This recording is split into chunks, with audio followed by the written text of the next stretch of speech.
G'day viewers. Now, I don't want to come across as too spiteful or vindictive, but few things have given me as much pleasure in Australian politics this year as watching the slow and inexorable death spiral of Prime Minister Malcolm Turnbull. See, me, along with a lot of other people on the progressive side of politics, got really annoyed with Australian voters who got taken in when Turnbull replaced Mad Dog Tony Abbott, because they're like, oh wow, Abbott is just out there and is out of control, but Turnbull, he's moderate and calmer, yeah, we should definitely vote for him, despite the fact the policies are the same and still complete shit. We'll get suckered in by the personality thing. And oh, how they were showed up when not a single goddamn policy changed, and in fact you saw Turnbull be one of the weakest prime ministers in living memory, and that he won't go against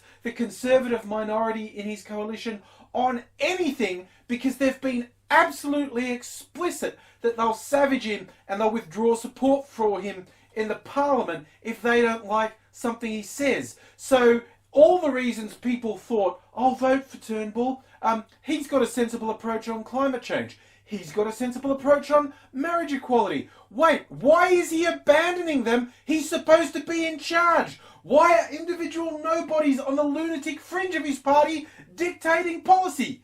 Because they are. And his gloss wore off pretty quickly, and he's been going down, down, down, down in popularity. The opposition have been ahead in the polls for a while now, but he hit a really embarrassing low where his popularity rating is now lower than Tony Abbott's was when Tony Abbott got knocked off.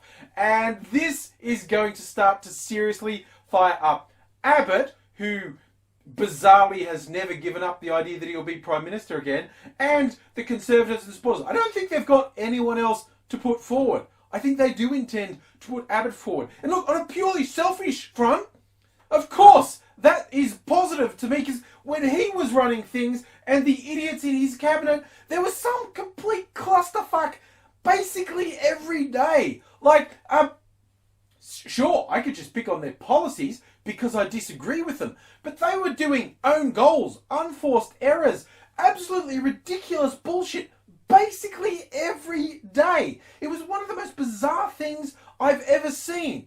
And yes, policy-wise, Turnbull is just as shit as good old Tones was, but it wasn't as spectacular. There's the slow descent into the tar pits that is Malcolm Turnbull, and there is the exploding Krakatoa that is Tony Abbott. Seriously, if you're going to have a government that has shit policies and drags the country from one of the strongest Western economies to one of the weakest, at least you can be entertaining while you do it. Bring back Zombie Tony!